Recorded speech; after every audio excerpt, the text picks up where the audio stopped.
I remember the taste of copper in my mouth when they first told me I had been chosen.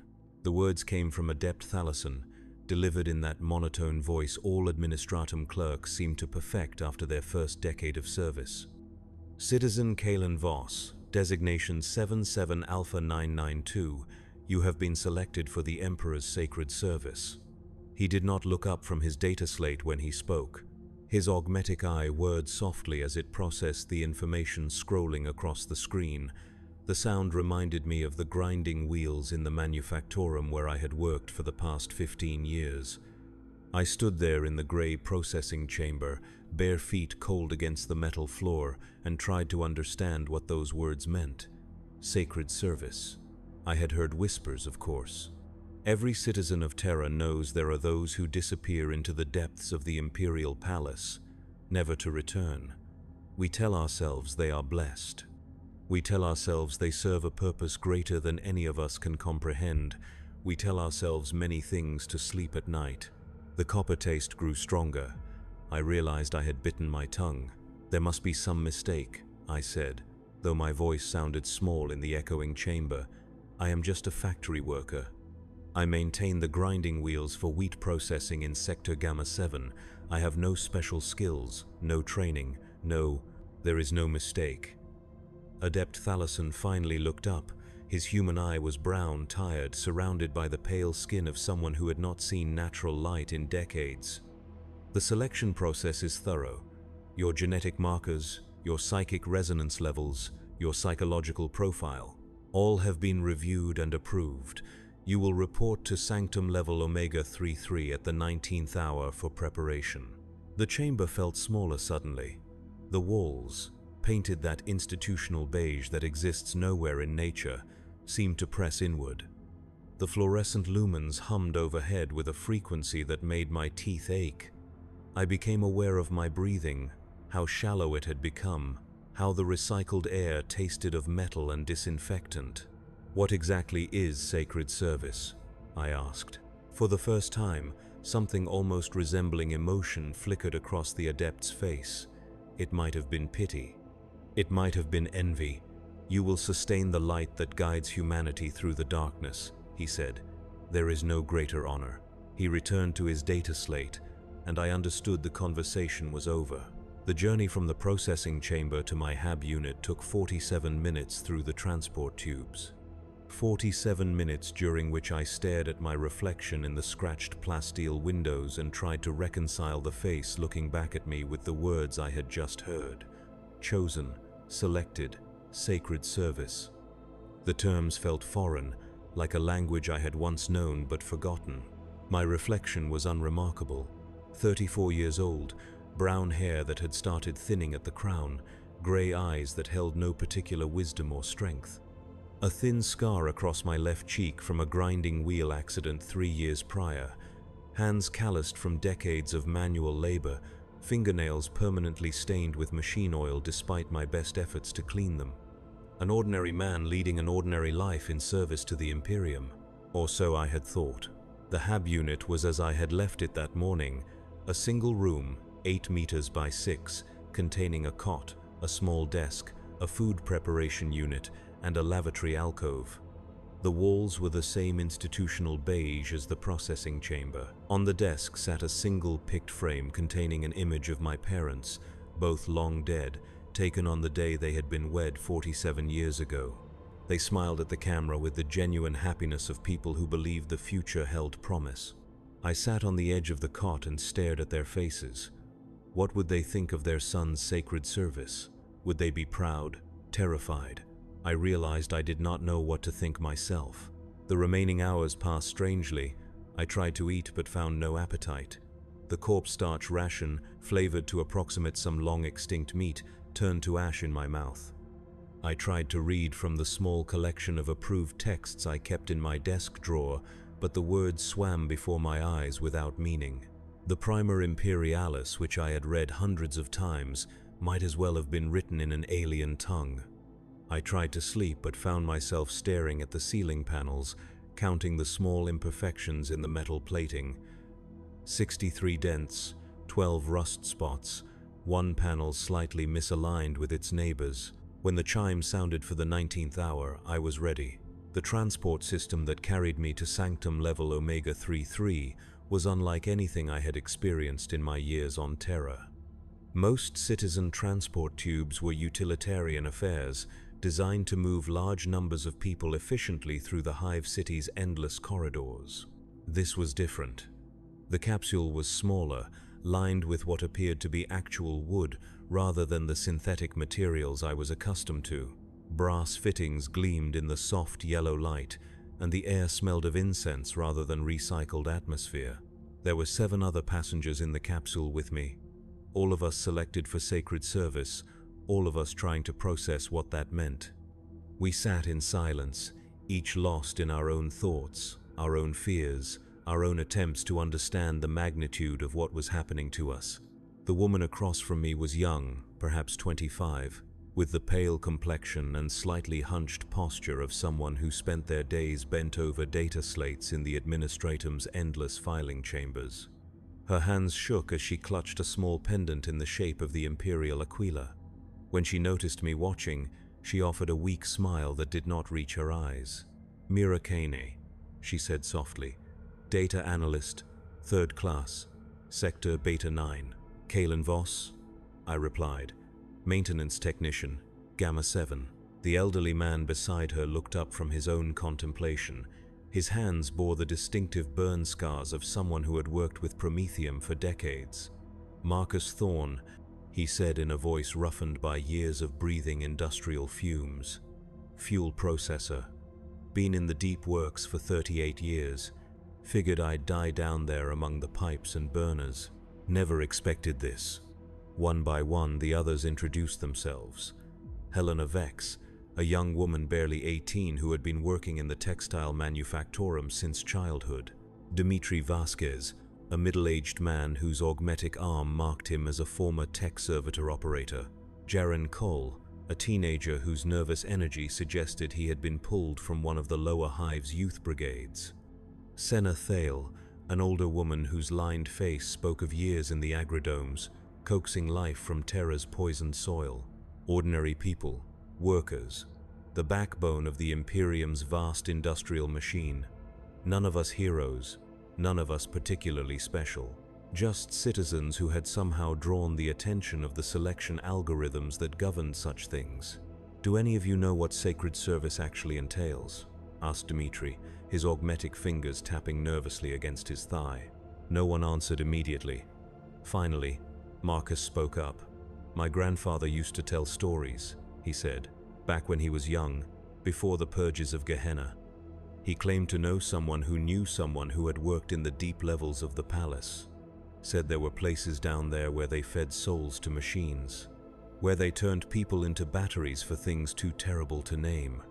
"That's just superstition," Mira said, though her voice lacked conviction.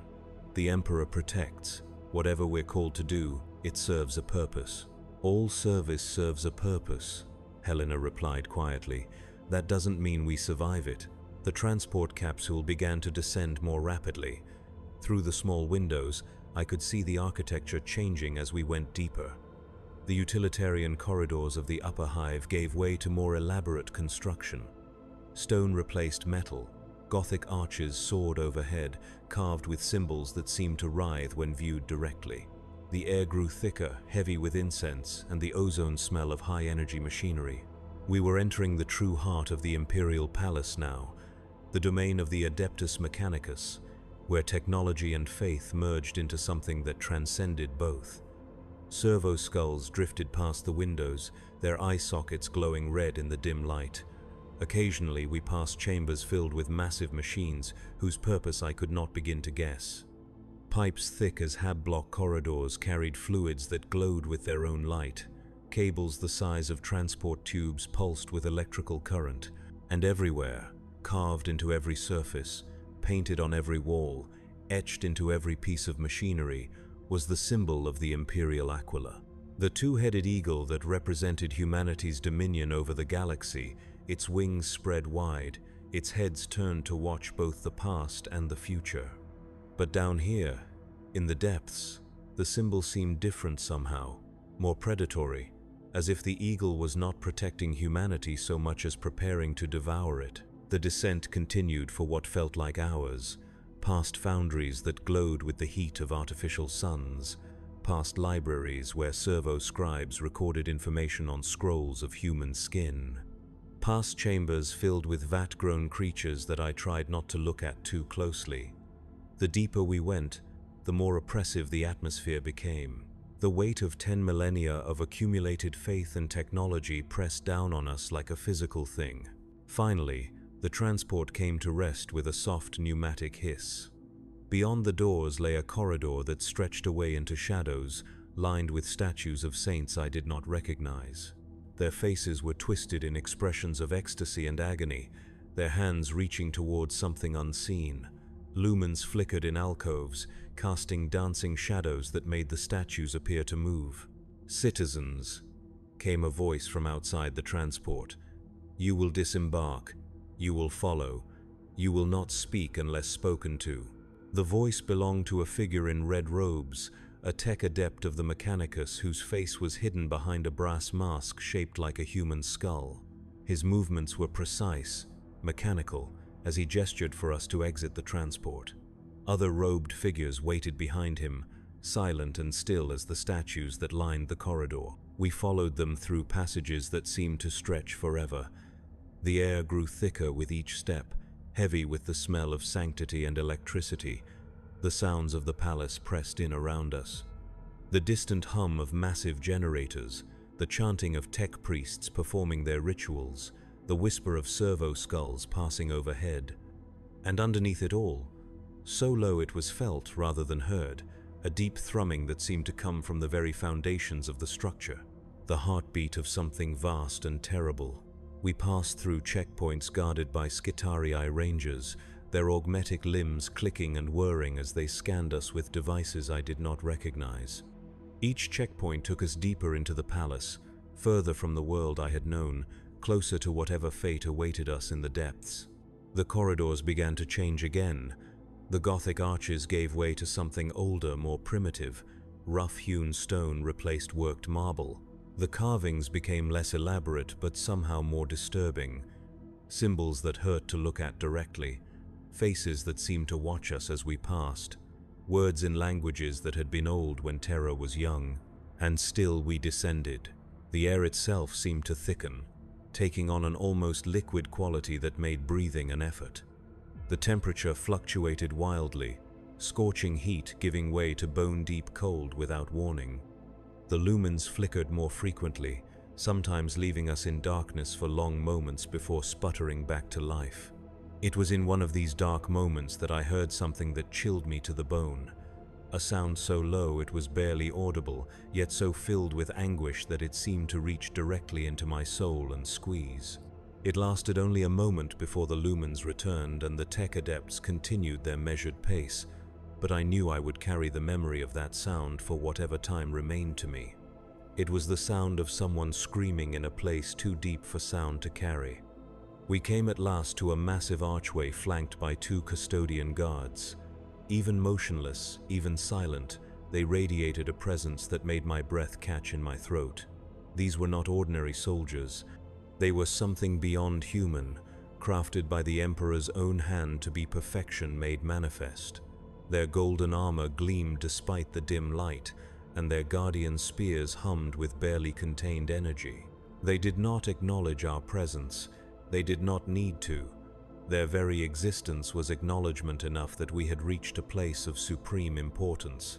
Beyond the archway lay a circular chamber with a domed ceiling that disappeared into shadows above. The walls were lined with alcoves, each containing a smaller version of what dominated the center of the room. Thrones, dozens of them, arranged in concentric circles around a raised dais. And on that dais stood something that made my mind recoil in instinctive terror.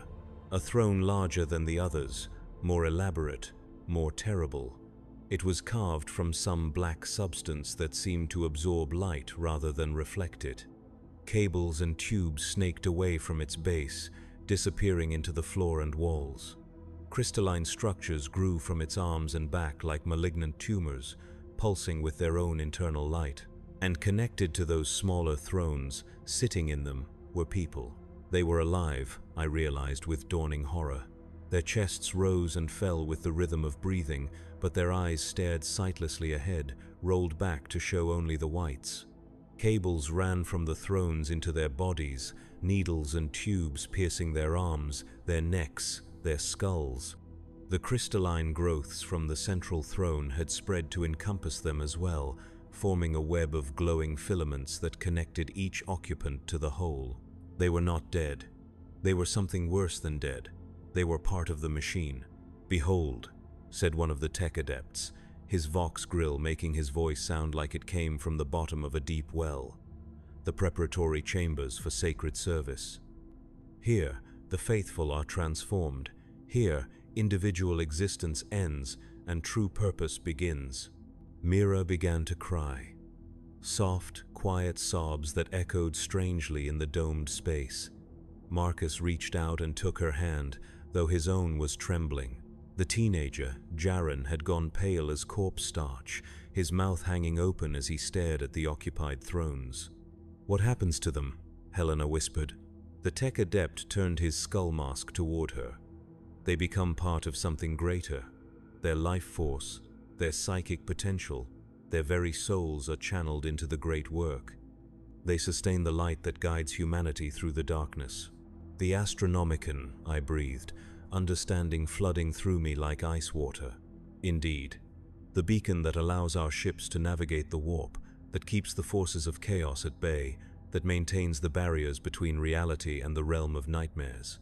It requires constant feeding, constant sacrifice.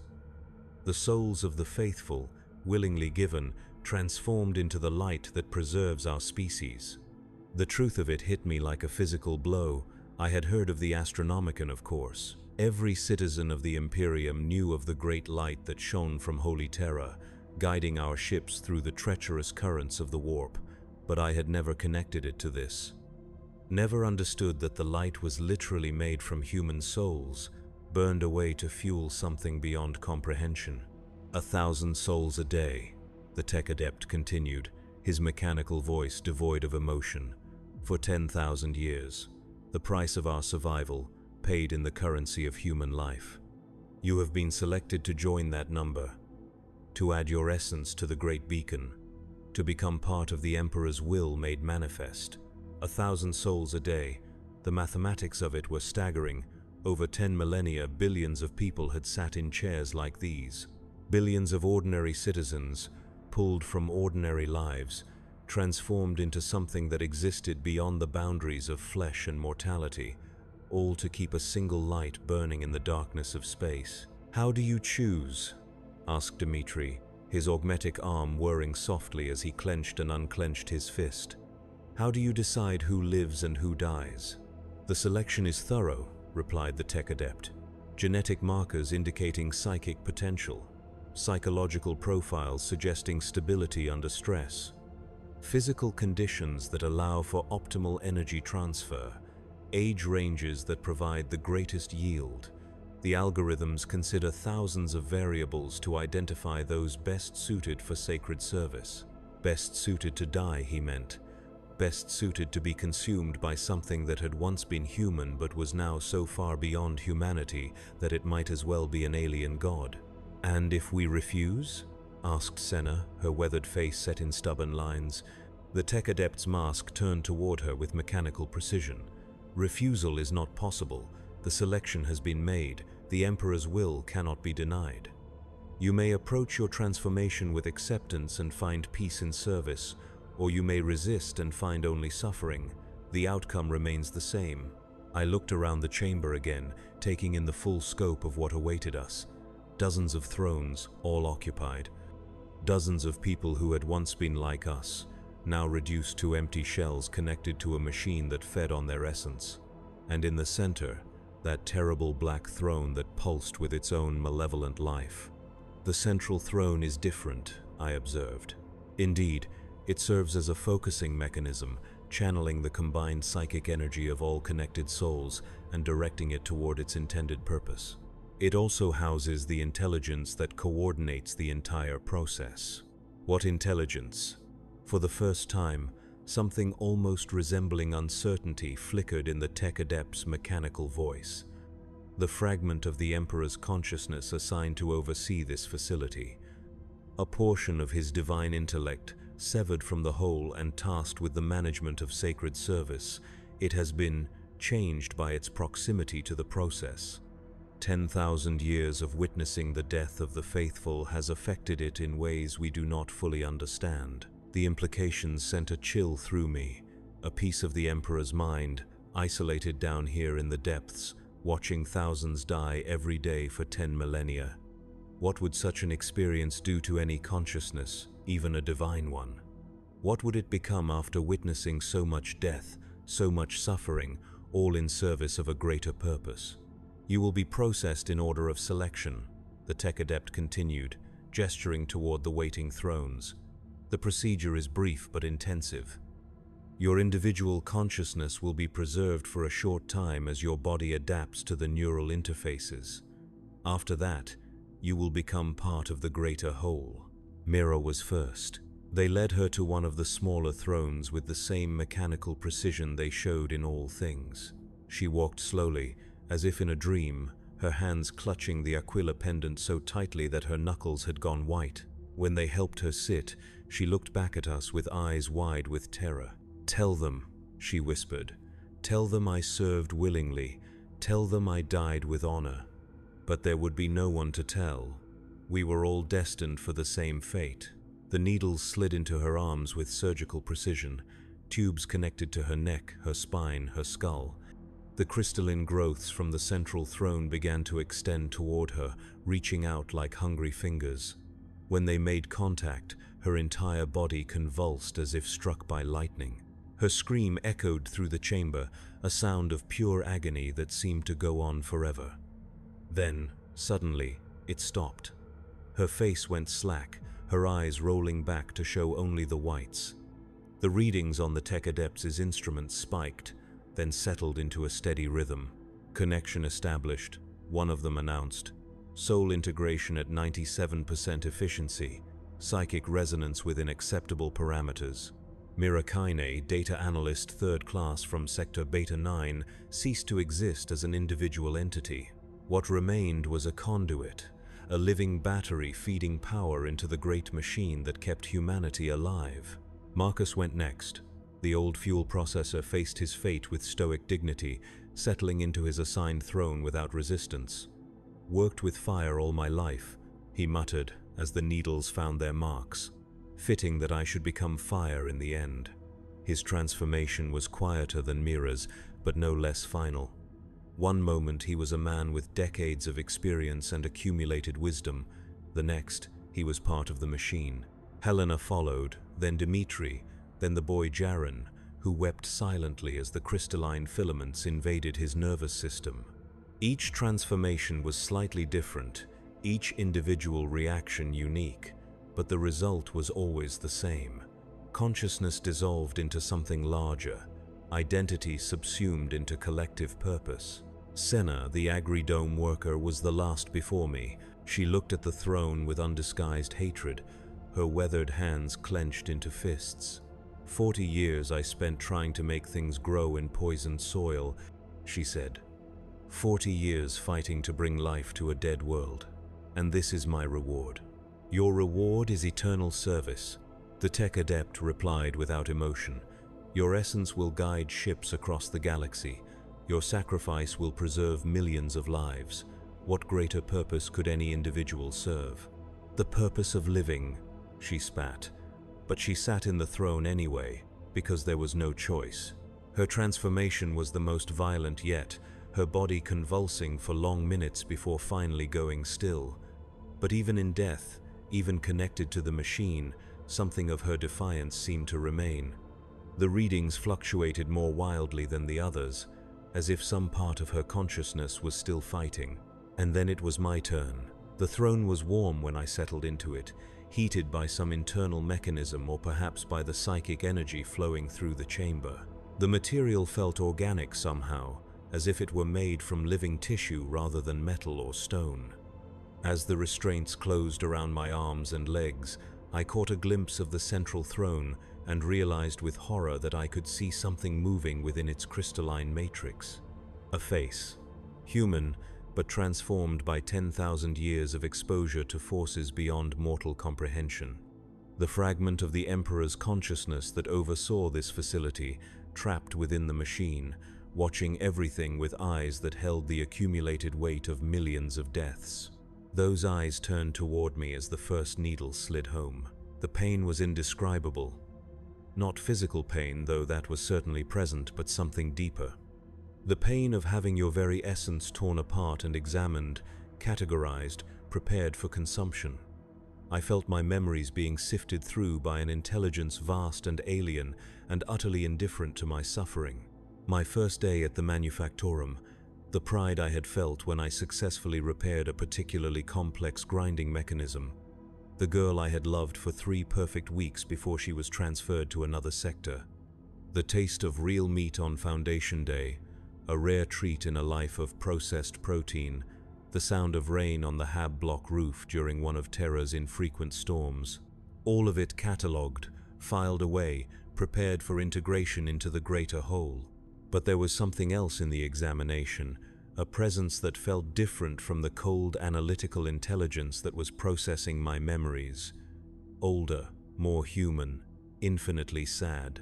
The fragment of the Emperor's consciousness trapped within the central throne was not just observing the process, it was participating in it, adding its own sorrow to the transformation. Each death diminished it somehow, each new soul added to the choir took something away from what it had once been. "I am sorry," it whispered directly into my dissolving mind. "I am so very sorry."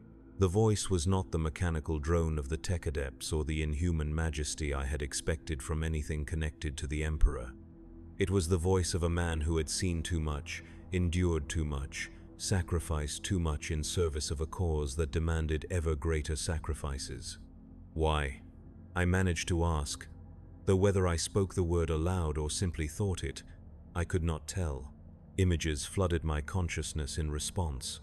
The galaxy as seen from the perspective of the Golden Throne, millions of worlds spinning in the darkness, each one precious, each one fragile.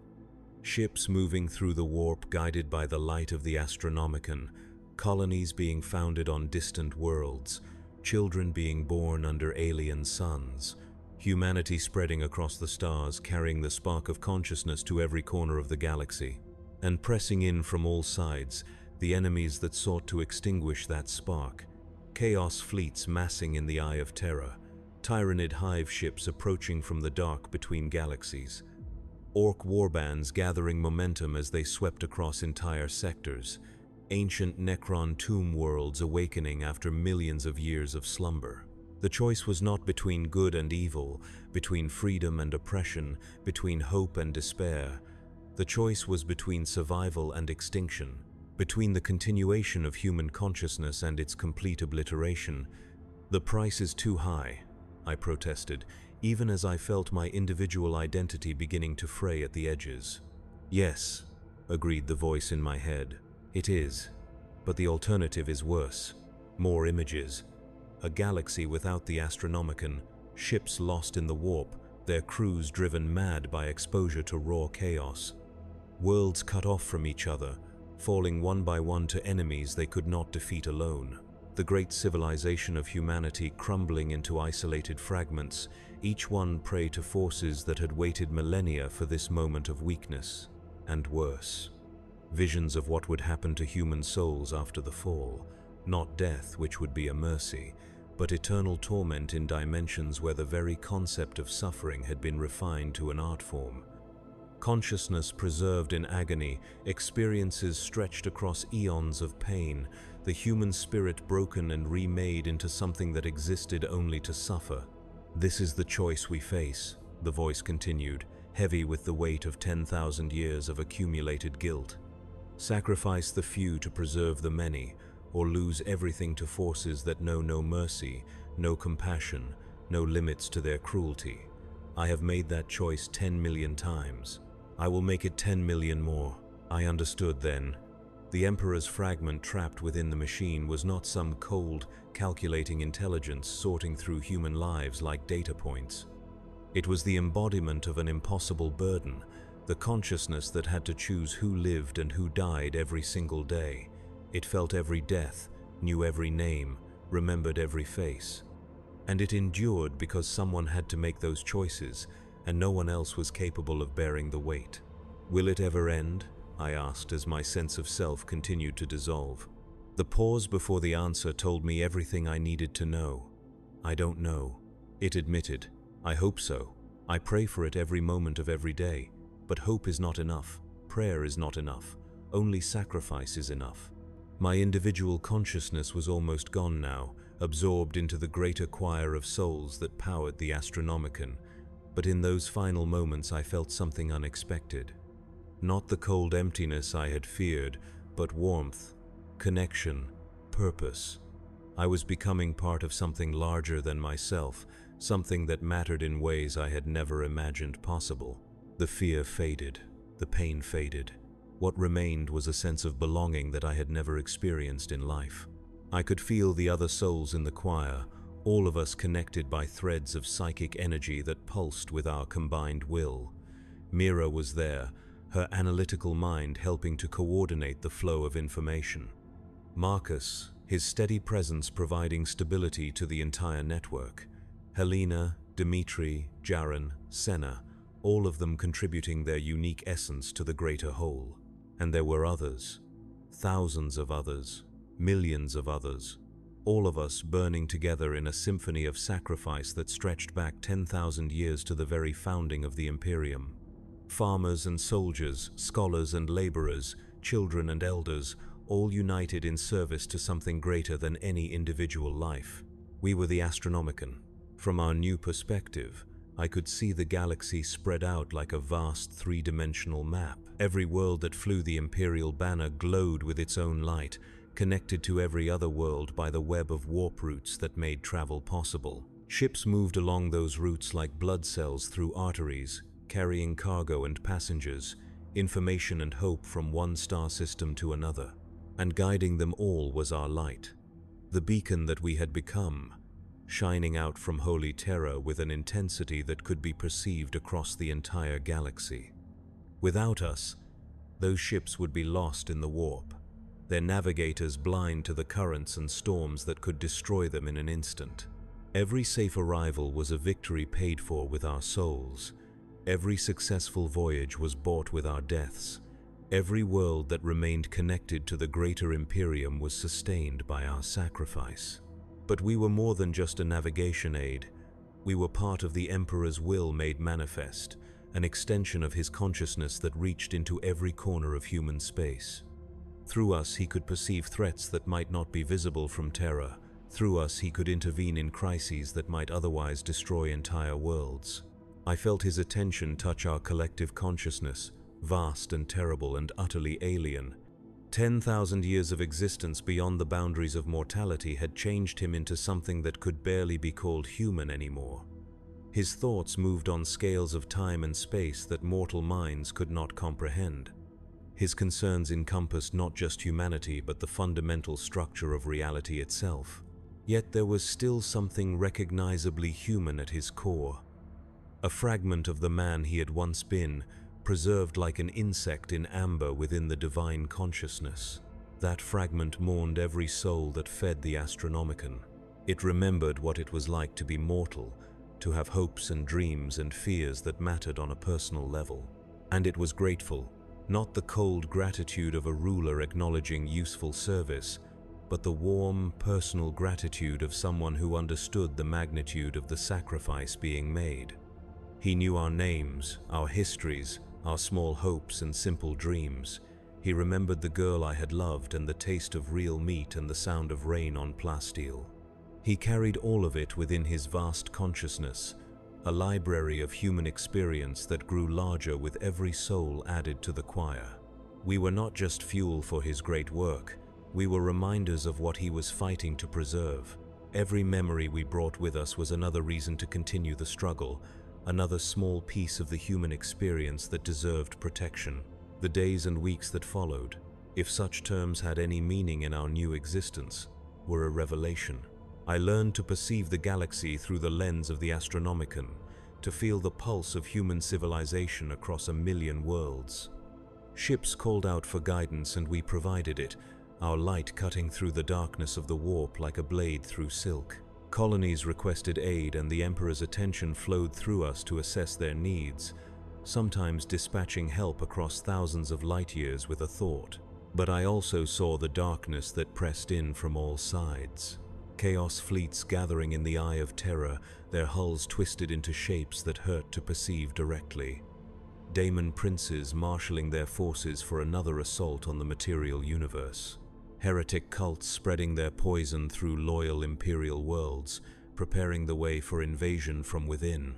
The Great Devourer approaching from the galactic rim, its scout fleets probing the outer systems while the main hive fleets digested entire star clusters in their wake. Splinter fleets that had broken off from the main swarms, each one capable of consuming entire sectors before they could be stopped. Orc empires consolidating their gains, their war bosses growing more cunning with each victory. Wags that started as raiding parties and grew into unstoppable tides of destruction, sweeping away everything in their path. Ancient Necron tomb worlds awakening after eons of slumber, their occupants emerging to reclaim a galaxy they considered theirs by right of prior ownership. Technologies that made human science look like a child playing with sticks, wielded by consciousnesses that had survived the death of their own gods. And worse things that existed in the spaces between dimensions, pressing against the barriers that kept them at bay. Things that fed on reality itself, growing stronger with every breach in the walls between worlds. Things that whispered promises of power to those foolish enough to listen, always demanding just a little more, just one more compromise, until their victims were completely consumed. The Emperor saw all of it, every threat, every crisis, every small victory and crushing defeat. His consciousness stretched across the galaxy like a web, touching every world that bore his name, every ship that flew under his banner, every soul that knelt in prayer before his image. And somehow, impossibly, he held it all together. Not through force alone, though his power was beyond mortal comprehension. Not through fear, though his enemies had good reason to dread his attention. He held it together through will.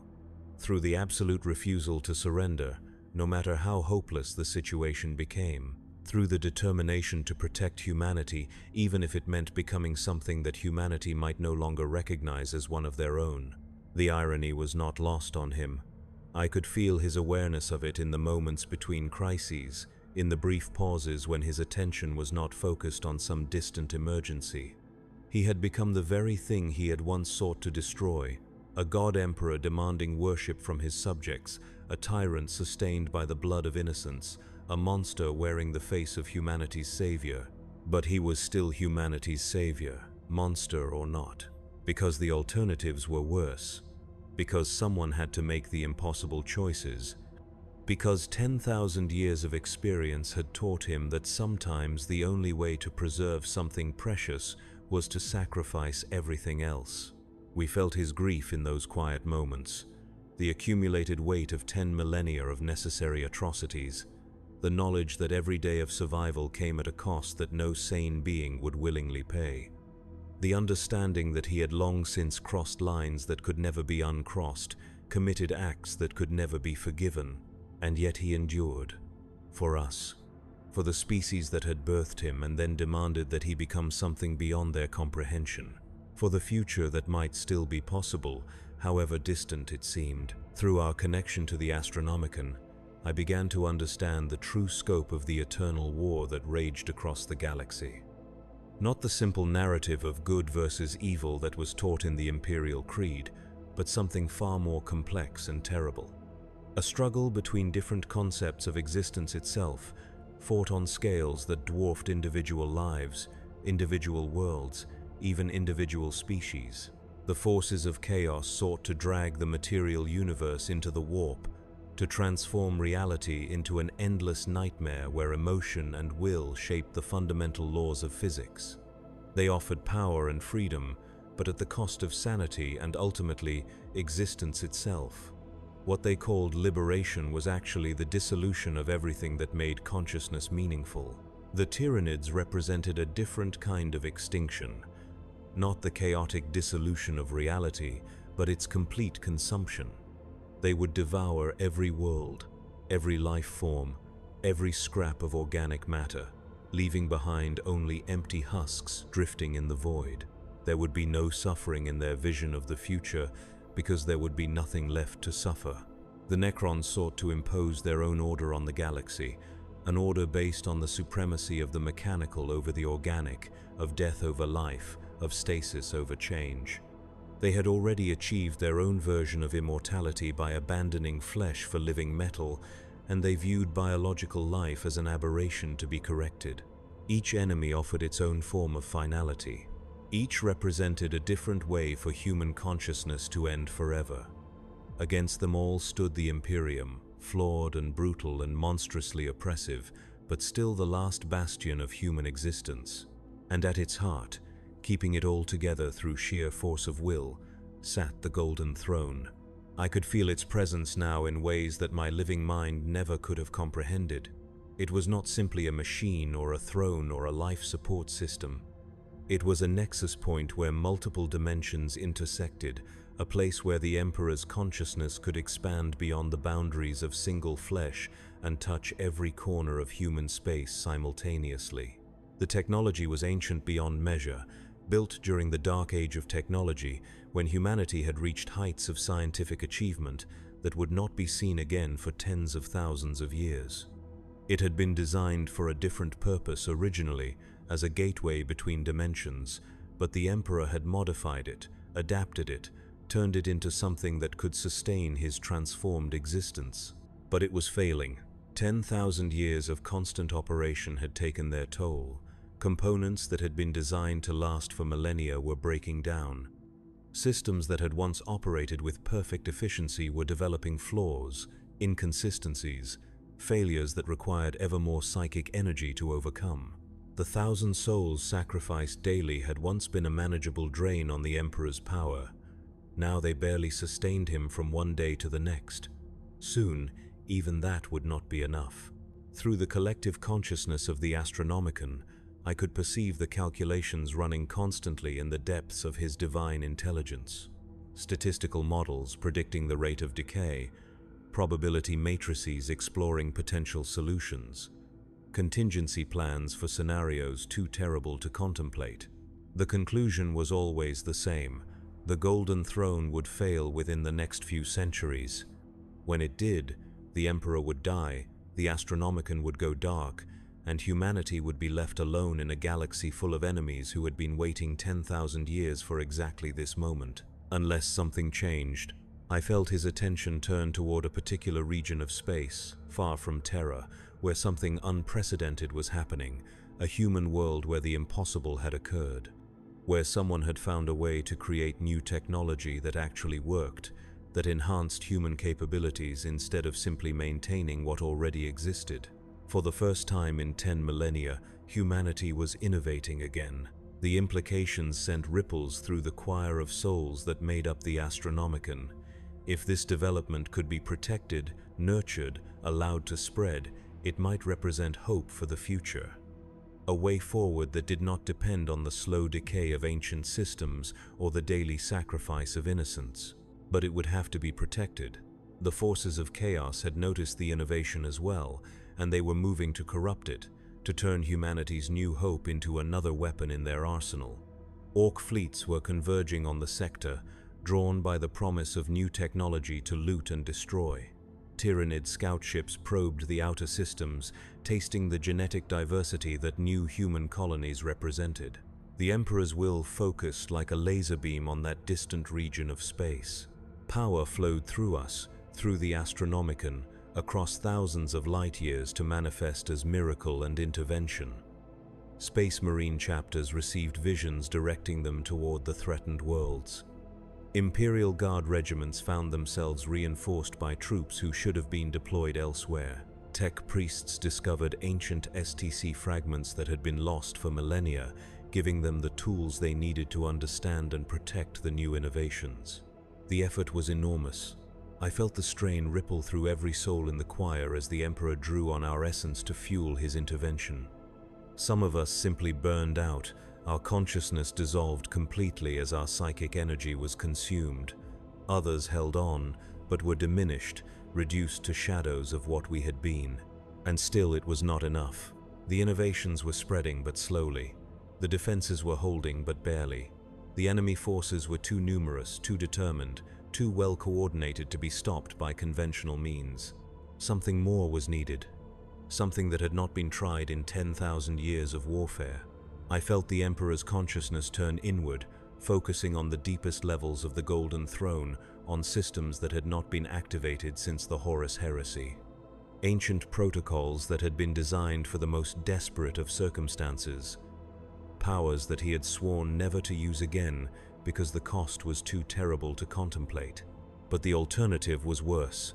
The transformation began slowly, so subtly that at first I thought it was simply another fluctuation in the psychic energy flowing through the throne. But gradually, I became aware that something fundamental was changing. The barriers between dimensions were becoming more permeable. The distinction between the material universe and the warp was beginning to blur. Not the chaotic dissolution that the forces of chaos sought to impose, but something controlled, directed, purposeful. The Emperor was transforming the space around Terra into something new, a realm where his will could manifest directly without the need for intermediary systems or psychic conduits. It was glorious. It was terrifying. It was the birth of something that had never existed before in the history of the galaxy. A god ascending to true divinity. The process sent shockwaves through every soul connected to the Astronomicon. We felt ourselves being drawn into the transformation, our individual consciousness becoming part of something vast and sublime and utterly beyond human comprehension. This was not the gradual dissolution we had experienced when first connected to the throne. This was apotheosis, but it came at a price. The power required for such a transformation was beyond what even the daily sacrifice of 1,000 souls could provide. The Emperor was drawing on deeper reserves, tapping into the very foundations of the Golden Throne itself. Systems that had operated flawlessly for 10 millennia began to fail as their energy was redirected toward the great work. And we began to burn. Not the slow, controlled burning that had sustained the Astronomicon for 10,000 years, but a fierce conflagration that consumed everything we were and had ever been. Our memories, our personalities, our individual consciousness, all of it fed into the fires of transformation. I felt Mira's presence flicker and fade as her essence was consumed. Marcus followed moments later, his steady influence suddenly absent from the choir. One by one, the souls I had come to know during our brief existence in the Astronomicon were burned away, their sacrifice fueling something greater than any of us could have imagined. My own dissolution began shortly after. The memories that had defined Kalen Voss started to slip away like sand through fingers. My childhood in the lower hive, the pride I had felt in my work at the manufactorum, the taste of real food and the sound of rainfall and the face of the girl I had loved for 3 perfect weeks. All of it feeding the fire that would remake the galaxy. But even as my individual identity crumbled, I felt something remarkable happening. The boundaries between the souls in the choir were dissolving, but instead of oblivion, we were merging into something new. Not the cold, mechanical unity of a hive mind, but a warm, organic fusion of consciousness that preserved the best of what each of us had been while creating something infinitely greater. We were becoming part of the Emperor himself. Not as servants or tools or sources of energy, but as integral components of his divine consciousness. Our memories became his memories. Our experiences became his experiences. Our humanity became the foundation upon which his godhood was built. And in that moment of ultimate sacrifice, I understood the true purpose of sacred service. We had not been selected to die. We had been selected to live forever as part of something eternal. Every soul that had ever sat in the preparation chambers, every consciousness that had ever been dissolved into the Astronomicon, every death that had seemed meaningless and cruel and necessary, all of it had been leading to this moment. The birth of a true god of humanity. The Emperor's transformation rippled outward from Terra like a wave of pure will. Across the galaxy, his servants felt the change. Space Marines knelt in sudden reverence as they experienced visions of golden light. Imperial Guard commanders found themselves blessed with tactical insights that turned certain defeats into miraculous victories. Tech priests discovered that their prayers to the machine god were being answered with unprecedented clarity. And in the distant sector where humanity's new innovations were struggling to survive, the tide of battle turned. Chaos fleets found their warp drives failing as the very fabric of space-time rejected their presence. Orc warbands discovered that their weapons were misfiring, their war machines breaking down, their instinctive aggression turning inward as they fought among themselves.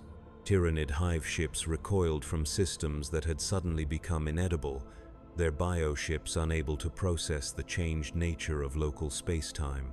The innovations were safe, the future was secured, the price of 10,000 years of sacrifice had finally been paid in full, but the cost had been enormous. The Golden Throne lay silent, its ancient systems finally exhausted by the effort of transformation. The preparation chambers stood empty, their crystalline matrices dark and still. The daily sacrifice of 1,000 souls was no longer necessary because there was nothing left to sustain. The Emperor had transcended the need for physical existence entirely. He was everywhere now, in every ray of starlight that touched a human world, in every breath drawn by his faithful servants, in every thought that turned toward hope instead of despair. The Astronomicon still burned, brighter than ever, but it no longer required souls to fuel its fire. It ran on the pure will of a being who had finally achieved true godhood, and we were part of it.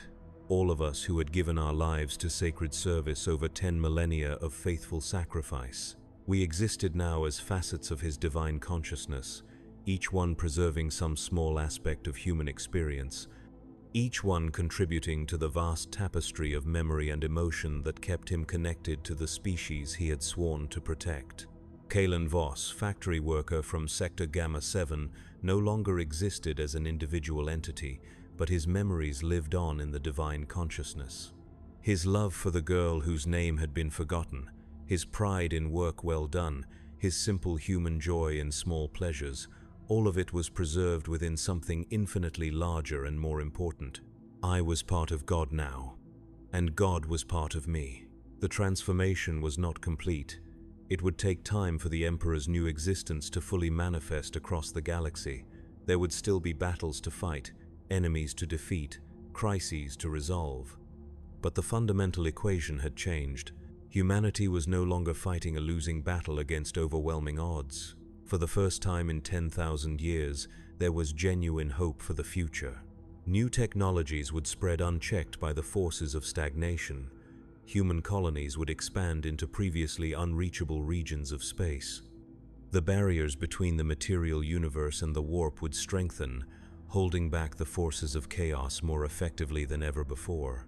There would still be suffering, there would still be death, there would still be the countless small tragedies that marked the human condition across a galaxy of war and hardship. But there would also be progress, growth, the possibility that tomorrow might be better than today. It was worth the price we had paid, worth every soul that had burned to make this moment possible, worth the sacrifice of our individual existence to become part of something eternal. The wheel had turned one final time. The fire had consumed everything and been reborn as something pure and bright and everlasting. The Emperor had transcended mortality and become truly divine. And we, the faithful who had given everything to make his transformation possible, lived on in his infinite consciousness. Our sacrifice transformed into the foundation of a new age for humanity. The song continued, but it was no longer a dirge.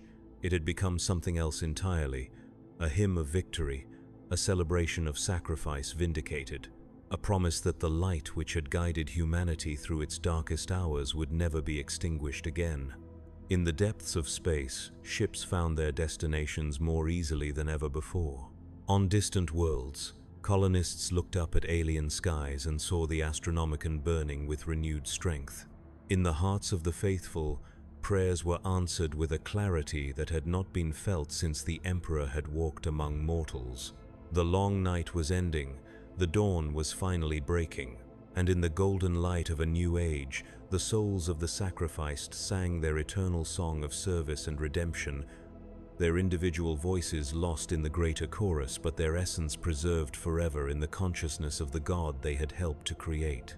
Sacred service had fulfilled its purpose. The price had been paid. The future was secure. And in that security, in that hope, in that promise of better days to come, every death was justified, every sacrifice was vindicated, every moment of suffering was transformed into something beautiful and meaningful and eternal. The Emperor protects, and we, his faithful servants, had become the instrument of that protection, forever and always, without end.